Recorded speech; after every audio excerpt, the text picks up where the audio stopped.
Test 108 zoology solutions में पहले हम क्वेश्चन नंबर 3 को देख रहे हैं। हमें करेक्ट स्टेटमेंट पहचानना है। बहुत सिंपल सा है, हार्ड साउंड से रिलेटेड हमें करेक्ट स्टेटमेंट पहचानना है। तो देखिए इसमें lub is diastolic heart sound है ना, ऐसा कुछ भी नहीं है। फिर lub occurs due to opening of semilunar valves, opening पर नहीं क्लोजर पर कोई ना कोई साउंड ज़रूर प्रोड्यूस होता है।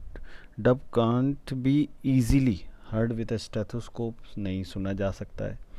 तब देखिए फोर्थ ऑप्शन जो है वो करेक्ट ऑप्शन है कि डब साउंड जो है वो सेमी लूनर वेल्व्स के क्लोजर का रिजल्ट होता है। तो यहाँ पर सही आंसर जो है वो डी हो गया। अब आ जाते हैं क्वेश्चन नंबर 2 के ऊपर। देखिए which of the following condition will shift the oxygen dissociation curve to the right. देखिए बिल्कुल एनसीईआरटी बेस्ड क्वेश्चन है, ठीक है। राइट साइड पर कब शिफ्ट होगी? जब PO2 लेवल जो डीप टिश्यूज़ के अंदर होता है वो काफ़ी कम हो जाएगा और CO2 लेवल बढ़ जाएगा, तब ये राइट की तरफ शिफ्ट होगी। Question number 19, succus entericus is made up of. तो देखिए किससे बना होता है सक्कस एंटेरिकस? इसमें ज़्यादातर तो एंजाइम्स होते हैं, इंटेस्टिनल जूस का ये दूसरा नाम है। इसके साथ साथ इसके अंदर म्यूकस सीक्रेटिंग सेल्स भी होने की वजह से म्यूकस प्रेजेंट होता है। एंजाइम कौन कौन से होते हैं? जैसे carbohydrate digesting enzyme maltase, sucrase, nucleotidase, nucleosidase, ये सब कुछ कार्बोहाइड्रेट डाइजेस्टिंग प्लस बाकी जो कंटेंट्स हैं उसको डाइजेस्ट करने वाले, ठीक है। और म्यूकस भी यहाँ पर प्रेजेंट होता है। तो दोस्तों ये ट्रिप्सिनोजन का एक्टिवेटर एंटेरोकाइनेज भी लिए हुए मौजूद होता है, इसलिए ये एक बहुत इंपॉर्टेंट एंजाइम है। तो सी इसमें करेक्ट ऑप्शन हो गया। Question number 7, which of the following statements about proteins and amino acid is incorrect. फिर से देखिए हमें नेगेटिव स्टेटमेंट यहाँ पर पहचानना है। इनकरेक्ट कौन सा है? पहला, proteins have peptide bonds in them. दूसरा, proteins are present in the acid insoluble pool. Third, amino acid forms glutamines. Fourth, beta pleated structure in proteins form tertiary structure. नहीं, ये तो सेकेंडरी स्ट्रक्चर का example है। तो देखिए आप D इसमें आंसर हमें मिल गया है। अब आ जाते हैं क्वेश्चन नंबर 21 पर। If the level of glucose drops in the blood the body releases dash to bring back it to the normal. तो देखिए अगर ग्लूकोज लेवल डाउन हो जाता है तो इंसुलिन सीक्रेशन के बिल्कुल अपोजिट कंडीशन हो गई। इंसुलिन का मतलब होता है ब्लड ग्लूकोज लेवल को कम करना। यहाँ पर स्टेटमेंट में ब्लड ग्लूकोज लेवल अगर कम हो गया है तो क्या होगा? तो याद रखना है alpha cells of pancreas, islets of Langerhans वाली ये जो सेल्स हैं ये सेल्स रिलीज़ करेंगी ग्लूकागॉन को, और ये ग्लूकागॉन ब्लड ग्लूकोज लेवल को इंक्रीज़ करेगा। तो दोस्तों इसमें आंसर जो है वो सी चला जाएगा। क्वेश्चन नंबर 20 देखिए, question number 20, choose the part of uriniferous tubule that shows the presence of cuboidal epithelium with brush border. बहुत ही सिंपल क्वेश्चन, आई थिंक ये सबसे कॉमन क्वेश्चन होगा इस चैप्टर का, या ये बोले फिजियोलॉजी का, जो सबसे ज़्यादा बार पूछा गया है। तो ये हमेशा पूछे जाने वाले क्वेश्चंस में आता है ये। Question 23, 23rd, a device is inserted in the uterus for contraceptive effect. Which of these effect won't be caused by it? तो देखो आप, ये जो यूट्रस के अंदर डिवाइसेस इंसर्ट की जाती हैं इनको हम इंट्रा यूटेराइन डिवाइसेस नाम देते हैं। ये डिवाइसेस क्या इफ़ेक्ट शो नहीं कर सकती? तो देखिए वैसे तो हार्मोन रिलीजिंग डिवाइसेस हैं, लेकिन फिर भी इनका डायरेक्ट इम्पैक्ट आता है दोनों तरह के गैमीट्स के ऊपर, तब ये ओवरी को कोई टारगेट नहीं कर सकती। तो देखो आप आंसर डी जो है वो यहाँ पर बिल्कुल सही है, ठीक है, डी ऑप्शन जो है वो बिल्कुल ठीक है। देखो अब नेक्स्ट क्वेश्चन इसके बाद ले रहे हैं हम 22nd question. 22nd match the column का ये क्वेश्चन है। देखिए क्या है, स्केलेटल मसल्स, कॉलम ए की बात कर रहा हूँ मैं, Z line, Hensen zone, visceral muscles. तो स्केलेटल मसल्स ये सिंसीशियल होती हैं, बिल्कुल ठीक है, मल्टी न्यूक्लिएटेड कंडीशन लिए हुए होती हैं। तो 1 के साथ आर 2 बार है। जेड लाइन किसका पार्ट है? जेड लाइन ये लाइट बैंड का सेंटर होती है। तो जेड लाइन 2 के साथ एस, 2 के साथ एस। फिर देखिए तीसरा हैंसन जोन किसका पार्ट है? डार्क बैंड का, एच जोन कहते हैं। 3 के साथ पी। तो देखो अब 3 के साथ पी तो डी में ही मिल रहा है, तो 100% आंसर यही होगा, है ना। तो ए और डी में थोड़ी सी ऑप्शंस कॉमन है, लेकिन यहाँ पर आकर के वो डिस्टिंक्ट हो गया है। क्वेश्चन 36 इसको देखते हैं हम, क्वेश्चन नंबर 36 को देखिए। The stage of Plasmodium falciparum infective to humans are formed in. देखो कहाँ बनती हैं कोई भी प्लाज्मोडियम, ज़रूरी नहीं है फैल्सीफेरम की हम बात कर रहे हो, कोई भी प्लाज्मोडियम उसकी इन्फेक्टिव स्टेज का फॉर्मेशन फीमेल एनोफ्लीस की एलिमेंट्री कैनाल या सलाइवरी ग्लैंड के अंदर होता है, या वो वहाँ पर प्रेजेंट होती हैं। तो सी ऑप्शन यहाँ पर बिल्कुल सही आंसर। देखिए question 35th among the following the incorrect statement about the formation of female gamete in human is. क्या है? देखो ओवम हमेशा ग्राफियन फॉलिकल से रिलीज होता है, तो यहाँ पर लिखा है ओवम सेकेंडरी फॉलिकल से रिलीज होगा और सेकेंडरी oocyte की फॉर्म में होगा, ये तो ठीक है, लेकिन सेकेंडरी फॉलिकल से नहीं होगा। तो देखो आप बी ऑप्शन जो है वो यहाँ पर आंसर आ रहा है। इसके बाद आ जाते हैं क्वेश्चन नंबर 38 पर। क्वेश्चन 38 देखिए, in the following diagram showing axon terminal and synapses A, B, C, D and E respectively। तब देखो इसमें A, B, C, D, E के सही नाम पहचानने हैं। तो A, B, C, D, E सही नाम है इसके। A जो है वो एक्सॉन टर्मिनल है, बिल्कुल ठीक है। बी माइटोकॉन्ड्रिया होने चाहिए। साइनेप्टिक वेसिकल्स, साइनेप्टिक क्लेफ्ट, और फिर ई रिसेप्टर्स और neurotransmitters. A B C D E receptors और ई जो है वो न्यूरो ट्रांसमीटर है। तो देखिए दोस्तों इसमें सही आंसर जो है वो सी आएगा। तो सी जो है वो बिल्कुल सही बैठ रहा है यहाँ पर।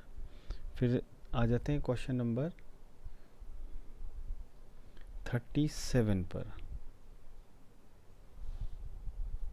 स्टोमोकॉर्ड देखिए बहुत फेमस टर्म है, हेमिकॉर्डेटा के लिए फेमस है।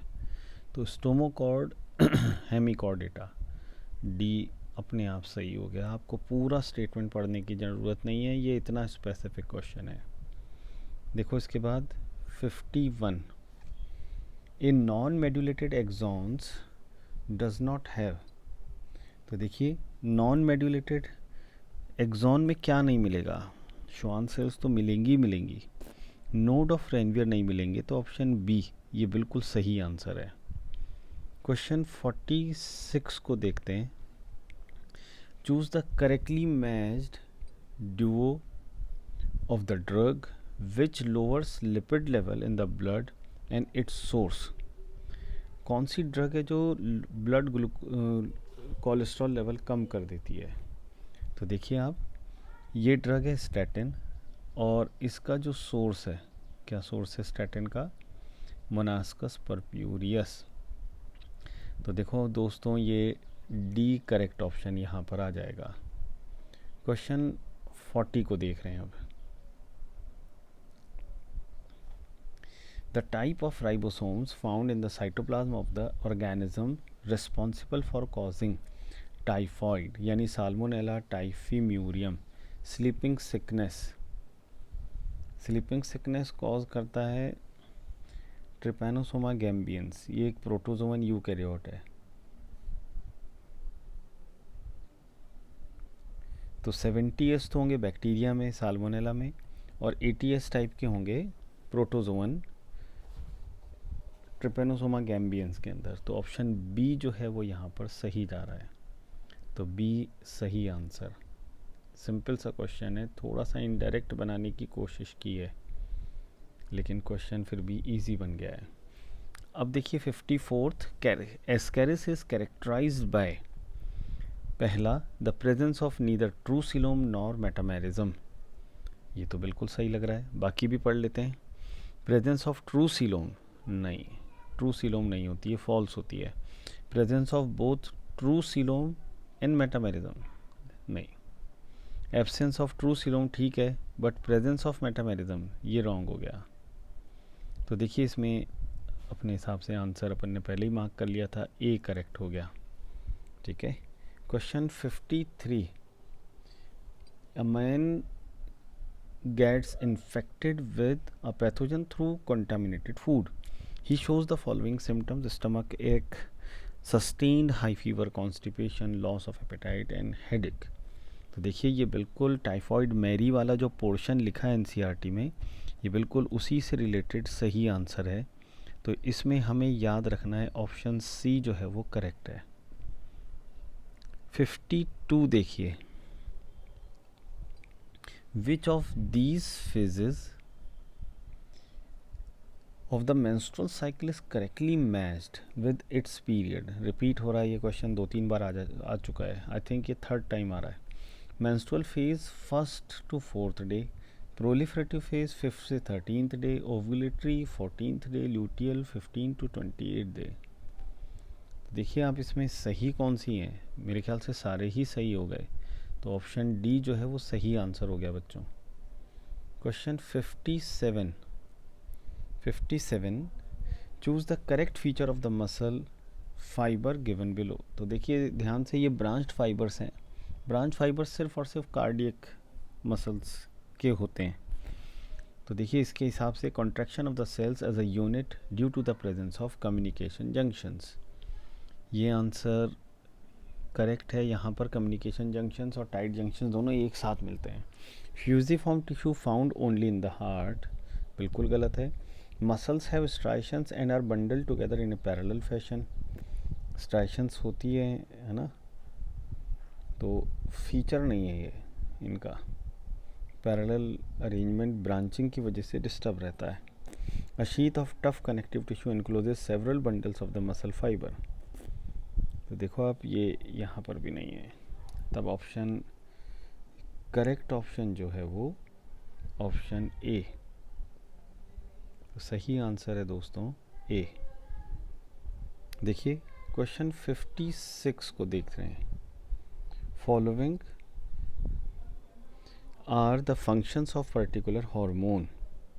ए, controller of the circadian rhythm in humans, helps in pigmentation, metabolism and menstrual cycle. C, controls the defense mechanism of the body. तो देखो सर्केडियन रिदम से ये आंसर सीधे ही आप मार्क कर सकते हैं, ये पीनियल बॉडी के लिए पूछा गया है। तो ऑप्शन सी को अपन मेलेटोनिन इसको ढूंढ ले तो अपने को सही आंसर पता चल जाएगा। Question 55, select the correct match from the following sets. पहला, cerebral cortex center which controls body temperature. B, limbic lobe regulation of sexual desire, बिल्कुल सही लिखा है। फिर उसके बाद pons neurosecretory cells for hormone secretion, medulla memory and intensory association।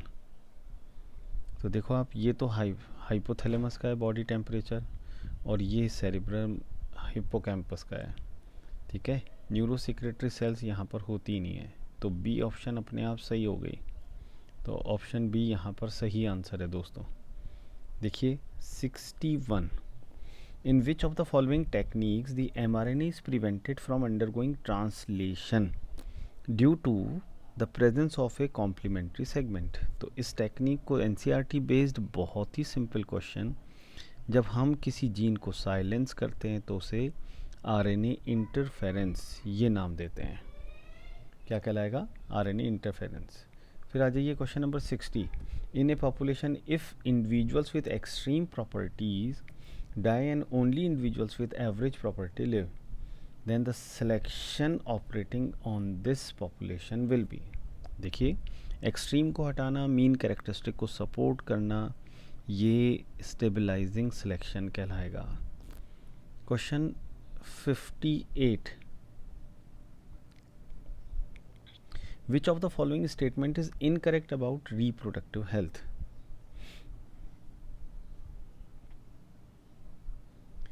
देखिए STDs are reported to be very high among the persons in the age group 15 to 24, ऐसा कैसा NCERT में लिखा है, बिल्कुल ठीक है।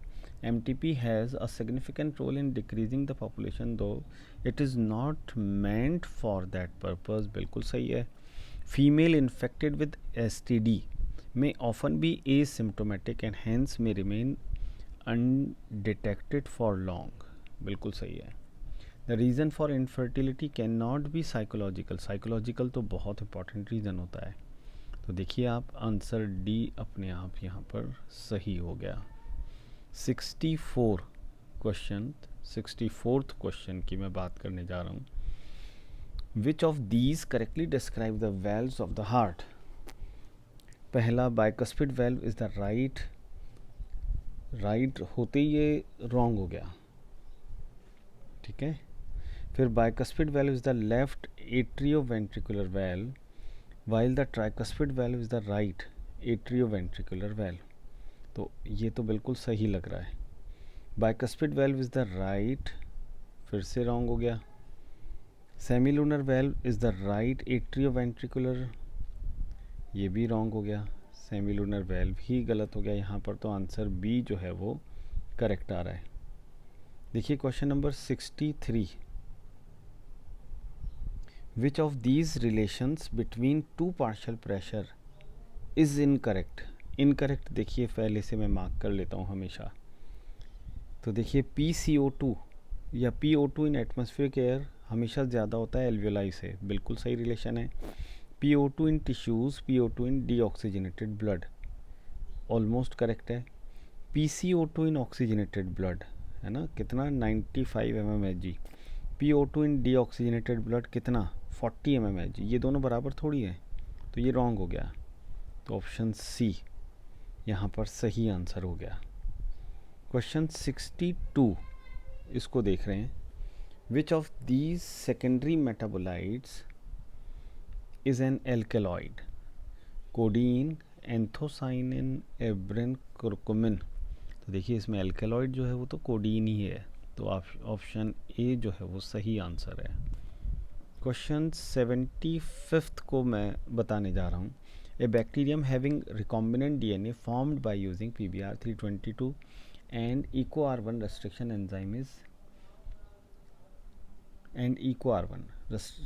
enzyme is resistant to। अब PBr 322 बोल दिया गया है तो अंडरस्टूड है, इसमें दो एंटीबायोटिक रेजिस्टेंस साइट्स होती हैं, एक एम्पिसिलिन और एक टेट्रासाइक्लिन। बी इसमें अपने आप सही जा रहा है, सही ऑप्शन है। क्वेश्चन 74 देखिए, which of these children will always be homozygous for both the blood group alleles and the RH blood group system? तो देखो याद रखना है, RH negative child, RH negative mother and RH negative father. तब ये blood group हमेशा RH factor के homozygous recessive condition के लिए रिस्पॉन्सिबल होगा। इसके बाद आ जाते हैं हम क्वेश्चन नंबर 69 पर। क्वेश्चन 69, एरोबिक बैक्टीरिया कहाँ मिलते हैं? एक्टिवेटेड स्लज जो सेडिमेंट कर गई है सेटलमेंट टैंक्स के अंदर सीवेज ट्रीटमेंट प्लांट में, तो ये वहीं पर मिलेंगे। बिल्कुल इजी सा आसान सा ये question, NCERT based question. Question number 84 मैं बता रहा हूँ अब। A man comes to a clinic for infertility in examination. On examination, it is found that he has a reduction in the size of testicles, decreased sperm production, and enlargement of the prostate gland. He confesses to drug abuse. Which would he be consuming? तो देखो याद रखना है, anabolic steroids. बहुत बहुत important question, बिल्कुल नहीं भूलना है, ये बहुत इंपॉर्टेंट क्वेश्चन है। क्वेश्चन 83, ठीक है, question 83, all the following statement is incorrect. सारे के सारे इनकरेक्ट हैं एक को छोड़ करके। देखिए कौन सा है। The longest phase of menstrual cycle is follicular phase, while the shortest phase is ovulatory phase. Incorrect हो गया। The ovary behaves as an endocrine gland during the luteal phase and is responsible for the thickening of the endometrium. बिल्कुल सही answer, सही जवाब। तब इसमें हम B mark करेंगे। क्वेश्चन 82 ये मैं बता रहा हूँ अब। 82, in cockroach forewings are known as. Forewings of cockroach को क्या बोलते हैं? मीजोथोरासिक विंग्स, ये तो हाइंड विंग्स होते हैं। टैगमिना, ठीक है, फोर विंग्स को टैगमिना भी कहते हैं, हाँ सॉरी, और मीजोथोरासिक विंग्स भी हैं ये। तो देखो आप, metathoracic wings second pair of wing है, तो ए भी सही है, बी भी सही है, तो ऑप्शन डी जो है वो यहाँ पर करेक्ट आंसर आ गया। देखिए क्वेश्चन 76 को अब मैं बता रहा हूँ। 76, in an enzyme mediated reaction Km value is the substrate complex, the substrate concentration at which the velocity of chemical reaction is half of its maximum value. तो इसी को हम substrate नाम देंगे, इसी को हम Km कांस्टेंट बोलेंगे। Vmax के ठीक हाफ पर कितना सबस्ट्रेट बचा है उसे हम Km वैल्यू से बताते हैं। ए जेनेटिक, क्वेश्चन नंबर 90 देखो, a genetic engineer upon the completion of electrophoresis moves ahead to elution, what is exactly done by him in this step. तब देखिए वो क्या करेगा इसमें, उसमें वो जो डीएनए उसने सेपरेट किया है जेल प्लेट पर, उसको वो कट करके अलग करेगा, ठीक है, इसको हम इल्यूशन नाम देते हैं। तो ऐसा कुछ ऑप्शन यहाँ पर चाहिए, तो देखो आप इसमें बी ऑप्शन में यही लिखा हुआ है, तो ऑप्शन बी जो है वो करेक्ट आंसर हो गया। Question 87, question 87, a scientist wants to insert a modified DNA directly into the nucleus of the animal cell, which of the technique will be best suited. तो देखो याद रखना है, एनिमल सेल में जीन ट्रांसफ़र के लिए माइक्रो इंजेक्शन का use किया जाता है। ये पिछले एनटीए टेस्ट में भी क्वेश्चन था, सेम क्वेश्चन पूछा गया है, दोबारा रिपीट हुआ है। क्वेश्चन 86 देखिए, which of these was not conceived by Hugo de Vries to explain evolution. तो देखिए mutations are large and discontinuous, Hugo de Vries ने बताया था। Mutations are random and directionless, Hugo de Vries ने बताया। Mutations are heritable and establish new species, बिल्कुल correct है। Single step large mutation to produce a species can never occur, नहीं, ऐसा कुछ भी नहीं बताया गया, तो ऑप्शन डी यहाँ पर सही आंसर आ रहा है। क्वेश्चन 85 को देखिए, 85, cretinism is caused due to low growth hormone pituitary, low growth hormone from pituitary. Cretinism तो थायराइड प्रॉब्लम है। ग्लूकोकॉर्टिकॉइड्स इससे भी रिलेटेड नहीं है, पैराथायरॉयड से भी नहीं है, थायराइड हार्मोन से रिलेटेड है। तो ऑप्शन डी जो है वो यहाँ पर सही आंसर है। तब देखो ये हमने टेस्ट डिस्कस किया है, ये टेस्ट 108 है ना, इसके ज़ूलॉजी सॉल्यूशंस में